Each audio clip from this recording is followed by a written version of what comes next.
Tu as sûrement déjà entendu parler des zones bleues, ces endroits dans le monde où les gens vivent plus longtemps, parfois jusqu'à 100 ans et plus, et en bonne santé. Sardaigne, Okinawa, Ikaria, on nous dit souvent dans les médias que ces populations ont percé le secret de la longévité. Mais voilà la vraie question.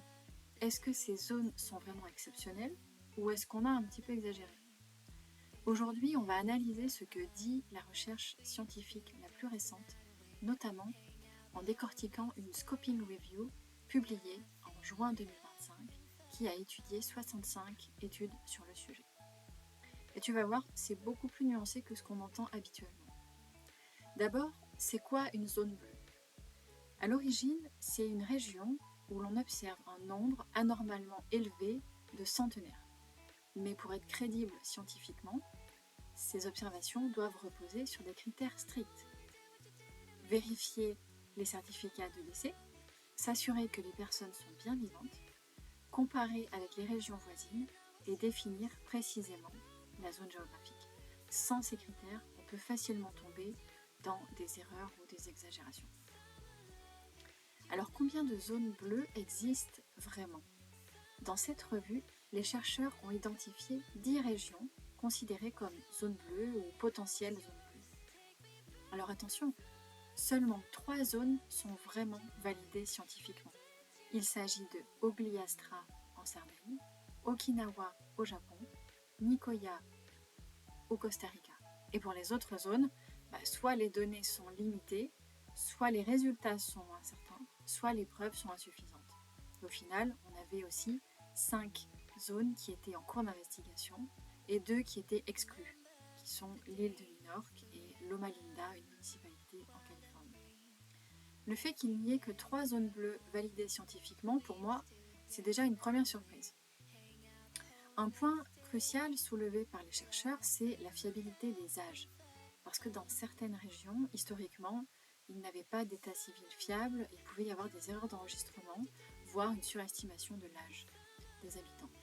Une analyse récente a même montré que dans certains cas, jusqu'à 70% des centenaires déclarés étaient en réalité décédés. Donc oui, certaines zones bleues pourraient être en partie un mythe. Mais pourquoi certaines régions vivent-elles vraiment plus longtemps en fait? Quand on regarde les zones les plus solides scientifiquement, il y a plusieurs facteurs qui reviennent, mais aucun n'explique la longévité à lui seul. Le premier facteur soulevé et bien connu, c'est l'alimentation. Dans ces régions, on retrouve souvent beaucoup de fruits et légumes, des légumineuses, de l'huile d'olive, peu d'aliments ultra transformés, souvent des régimes traditionnels, ancestraux, mais typiquement, c'est une alimentation qui est proche du régime méditerranéen et qui est, on le sait, associée à moins de maladies cardiovasculaires, moins de cancers. Alors attention, je dis associée, on n'a pas encore état des preuves directes de causalité. Le deuxième facteur qui semble important, c'est l'isolement géographique, parce que dans certaines zones bleues, souvent des îles d'ailleurs, on a souvent peu de pollution et un climat stable. Et là encore, l'isolement géographique, on va dire, c'est des résultats qui sont variables selon les régions. C'est tentant de penser que tout est relié à la génétique, mais les résultats sont contradictoires. Dans certaines zones bleues, on observe des profils génétiques favorables, dans d'autres, aucune différence claire.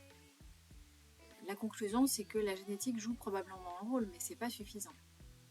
La Sardaigne, par exemple, compte un grand nombre de centenaires dans des régions isolées, telles que la province historique de Nuoro, ce qui pourrait s'expliquer par la consanguinité et une meilleure résistance aux maladies. Mais les données concernant ce facteur sont mitigées, parce qu'une seule étude n'a pas montré de différence dans les polymorphismes génétiques liés à la longévité entre les nonagénaires vivant dans la zone bleue et les témoins résidant dans une région voisine. La qualité de l'air et le climat semblent aussi jouer un rôle. Ce qui est intéressant, c'est que dans ces populations, elles ne font pas forcément du sport. En fait, le climat et la géographie des zones bleues, caractérisées par des températures modérées, un ensoleillement constant et une topographie variée, favorisent plutôt la pratique régulière d'une activité physique. Donc les habitants bougent toute la journée, ils marchent, ils jardinent, ils travaillent physiquement. C'est une activité qui est intégrée à leur mode de vie, c'est pas une contrainte.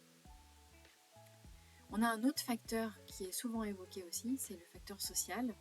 mais à ce jour, ça reste une hypothèse de longévité qui n'est pas encore démontrée.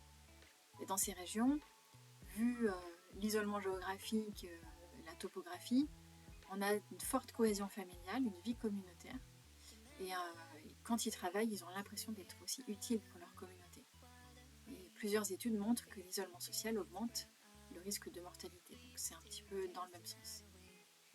En discussion, les auteurs soulèvent les hypothèses qui ne sont pas adressées à ce jour, comme la question du niveau de vie. Alors ça, c'est un point qui fascine, car beaucoup de zones bleues sont relativement pauvres, ce qui va à l'encontre de l'idée classique, selon laquelle plus on est riche, plus on vit longtemps. Certaines hypothèses sont émises comme d'avoir une alimentation plus simple, du coup on consomme moins, et du coup on jardine aussi pour subvenir à ses besoins alimentaires, et donc on fait plus d'activités physiques par ricochet. Mais bon, Okinawa serait une exception dans ce cas. Là encore, les preuves restent limitées sur ce facteur du niveau de vie. Malgré des décennies de recherche, il reste encore beaucoup d'incertitudes. Par exemple, on ne connaît pas le rôle exact du stress, ni l'impact précis de chacun des facteurs. Et on a des hypothèses sur les interactions entre la génétique et l'environnement. Et surtout, on ne sait pas si on peut reproduire l'effet zone bleue. Donc en conclusion, les zones bleues, c'est pas un mythe, mais elles ne sont pas non plus un secret, une recette magique de longévité. Ce que la science montre à travers cet article, c'est plutôt un ensemble de facteurs qui sont observés, mais aucun facteur isolé ne suffit à expliquer la longévité sur ces zones. Ce qui semble néanmoins bénéfique pour la santé, c'est une alimentation peu transformée, riche en végétaux, on ne cessera pas de le rappeler, une activité physique quotidienne. Alors ce qui est démontré, c'est que 3 régions seulement sont à ce jour identifiées comme zones bleues, selon les critères méthodologiques stricts. Et ce qui reste incertain, c'est le rôle exact de la génétique, la reproductibilité des zones bleues et aussi la fiabilité de certaines données historiques. Si ce sujet vous plaît et que vous voulez en apprendre davantage, n'hésitez pas à jeter un œil dans les annexes de cet article scientifique. Vous trouverez notamment les mots-clés utilisés pour les recherches qui leur ont permis de sélectionner les 65 articles et aussi une description détaillée des régions incluses dans cette étude. C'est la fin de cette vidéo. Un grand merci à Antoine et Seb pour leurs conseils et encouragements.